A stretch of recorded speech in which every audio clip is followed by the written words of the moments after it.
Si l'on en croit Avenir Suisse, la bonne Helvétie aurait tendance à prendre le chemin de la gérontocratie. Le think tank de l'économie redoute qu'avec le vieillissement de la population, le vote des retraités, et par là même un vote conservateur, que ce vote ne devienne majoritaire. Alors pour corriger le tir, Avenir Suisse propose quelque chose, propose de donner le droit de vote aux enfants dès leur naissance, leurs parents l'exerçant pour eux avec une procuration jusqu'à leur majorité. Est-ce qu'il y aurait comme ça une velléité de restriction du suffrage universel dans l'air, tentation d'un retour à l'ancien régime avec ses règles censitaires?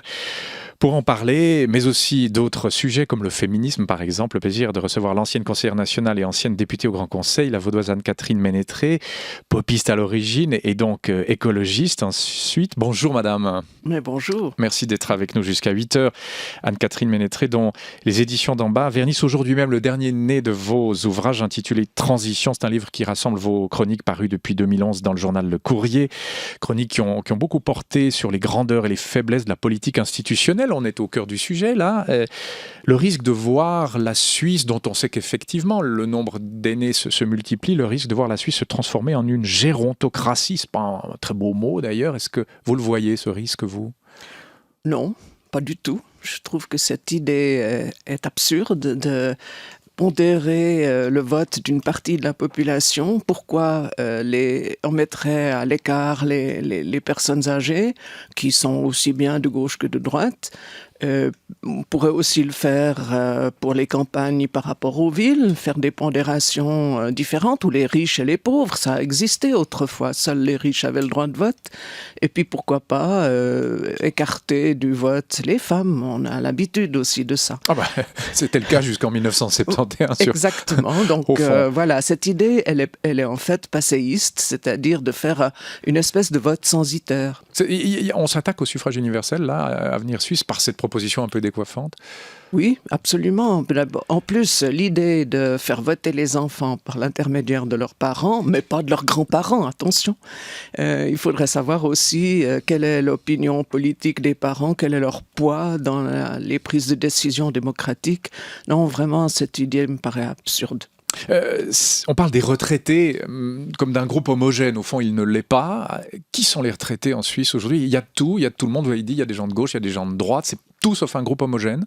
Absolument. Je pense que si on voulait faire des catégories dans les votes, c'est vrai que les campagnes votent peut-être différemment des villes. Je veux dire, quand on entre dans une logique comme ça de catégoriser les votants, ça n'en finit plus. Il faut faire toutes sortes de catégories à partir de critères tout à fait arbitraires. Qu'est-ce que ça cache là, cette idée d'Avenir Suisse? Mais Avenir Suisse n'est pas le seul groupe ou think tank à penser à ce genre de choses. Il commence à y avoir un réflexe, pardonnez-moi l'expression, mais un peu anti-vieux en Suisse. Oui, j'allais dire, c'est peut-être une des manifestations du jeunisme dans lequel on vit, où effectivement les vieux sont mal perçus. C'est grave en fait, parce que c'est une manière de dire que les vieux sont des empêcheurs de gouverner en rond et que c'est des gens qui feraient bien de dégager, de partir et de ne plus s'exprimer. À quoi attribuez-vous ce jeunisme et ce réflexe anti-vieux? C'est une peur de quoi? Alors certes, c'est vrai qu'au niveau démographique, la pyramide des âges, qui devrait avoir une forme de pyramide pour le coup, est plutôt en train de marcher sur la tête, c'est vrai, ça, c'est la réalité suisse, mais ce réflexe anti-vieux vient de quoi selon vous? Je pense qu'on vit dans une société de la performance et de la réussite à tout prix, et qu'effectivement être improductif, comme les vieux ont la réputation de l'être, gêne cette idée de performance, de prolongement de la vie active. D'ailleurs, les vieux sont aussi sollicités pour prendre soin d'eux-mêmes, pour faire quelques liftings, pour corriger la réalité. Exactement, ouais. pour une société sans âge, quoi. Mais cela dit, je parlais quand même, et ça c'est très important au niveau des décisions politiques, de cette pyramide des âges qui marche sur la tête. Et on ne fait rien, le statu quo est bon, ou quand même est-ce qu'il faut changer 2-3 choses dans notre politique par rapport à ce phénomène démographique, Anne-Catherine Ménétré? Moi, je pense quand même qu'on devrait réfléchir aussi à la raison pour laquelle les jeunes votent peu.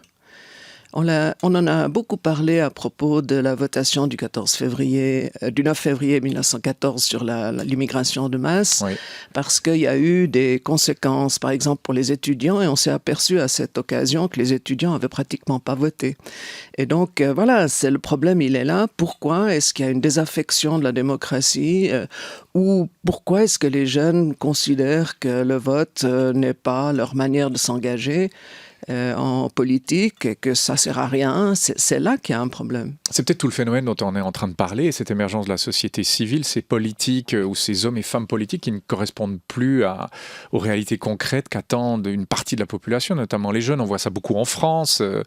On a vu ça aussi avec la votation sur le revenu de base inconditionnel. C'est aussi une votation qui dépassait les clivages gauche-droite et qui, au fond, essayait de donner un nouvel espoir à la jeunesse, un nouveau mode de rémunération. Ça fait aussi partie, puisque c'était une idée issue de la société civile. Est-ce que tout ça n'est pas le même phénomène? Au fond, les jeunes ne se reconnaissent plus dans les politiques hommes et femmes et dans la politique d'aujourd'hui? Oui, je pense que la politique institutionnelle a très mauvaise presse. Elle souffre d'une épouvantable réputation.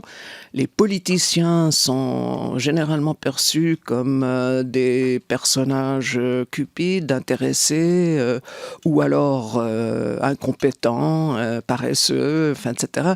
Donc la classe politique, comme on l'appelle, est très mal perçue aujourd'hui. Effectivement, je pense que les jeunes sont...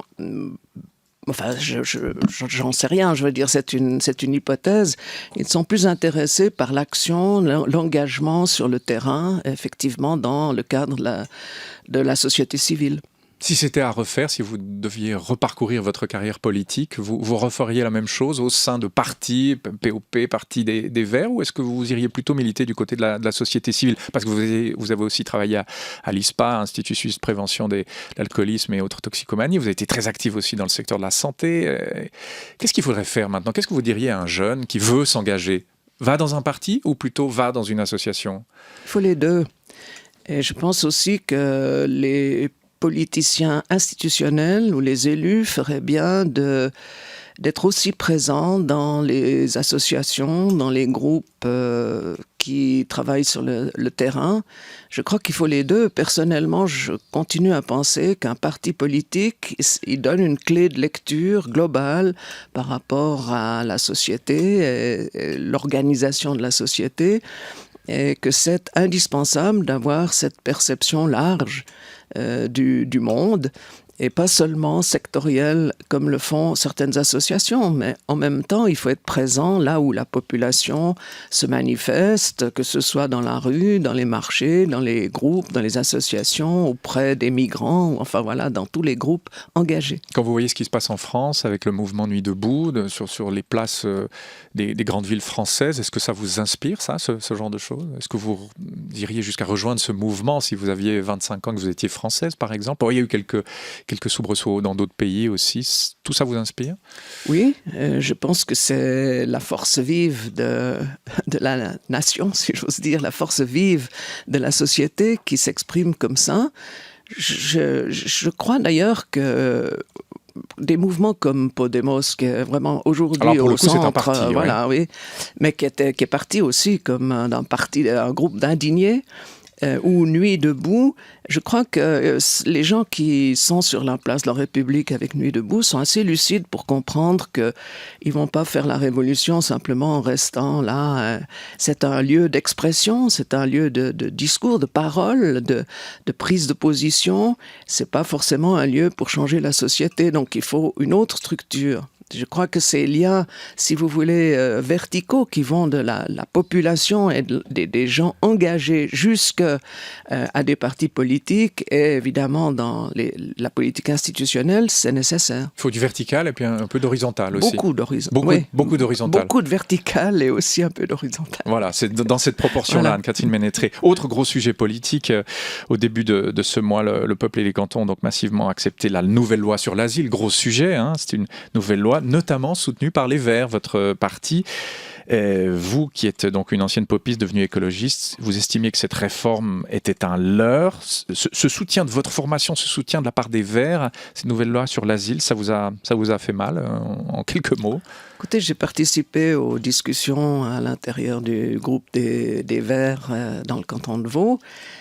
Et je comprends très bien qu'ils aient souhaité voter cette révision de la loi. Je pense qu'une partie de l'électorat était surtout sensible au fait que cette loi était attaquée par l'UDC et qu'ils étaient extrêmement malheureux de devoir voter... en fait, ils votaient contre l'UDC. Ça veut dire pour la loi. Tout ce contre quoi l'UDC est, on se doit d'être pour. Au fond, c'est presque un réflexe conditionné. Alors, j'ai défendu le point de vue que ce n'est pas parce que l'UDC est contre que la loi est bonne. Elle est en fait l'aboutissement de toute une série de durcissements dans la politique d'asile.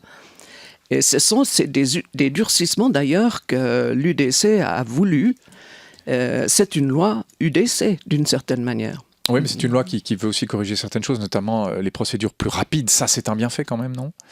Oui, mais c'est dans ce sens-là que c'est peut-être un leurre, parce que ce sera plus rapide pour ceux qui ressortent des accords de Dublin, c'est-à-dire ceux qu'on pourra renvoyer rapidement.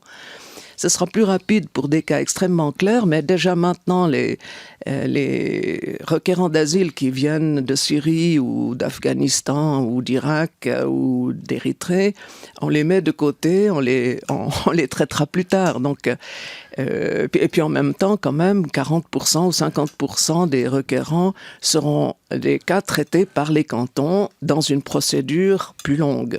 Donc là, pas de blanc-seing pour Madame Sommaruga, en l'occurrence. Non. Oui, vous êtes même plutôt critique vis-à-vis de sa politique. Moi, c'est-à-dire que je suis d'ailleurs, comme tout le monde, favorable à ce que les choses aillent plus vite et qu'elles soient plus efficaces, et qu'il y ait évidemment un conseil juridique, ça c'est incontestable, mais je crains un peu qu'on aille vers un univers concentrationnaire, c'est-à-dire qu'on fait des centres d'accueil, des centres de préparation, des centres de procédure, des centres pour récalcitrants, des centres de renvoi, et tout ça en général assez loin des villes et de la société civile qui soutient les requérants d'asile. Et comment faire autrement? On ne peut pas accueillir tous ces migrants dans des villes, dans des appartements, etc. Il y a un principe de réalité qui fait qu'on a de la peine à les loger. Ça commence par ça, non? Oui, mais je pense aussi qu'on a, suite à la politique que Christophe Blocher a faite au Conseil fédéral, on a supprimé un certain nombre de structures d'accueil qui existaient déjà, parce que tout de même, dans les années 90, à la fin des années 90, on avait 40 000 demandes d'asile et on arrivait à loger ces gens.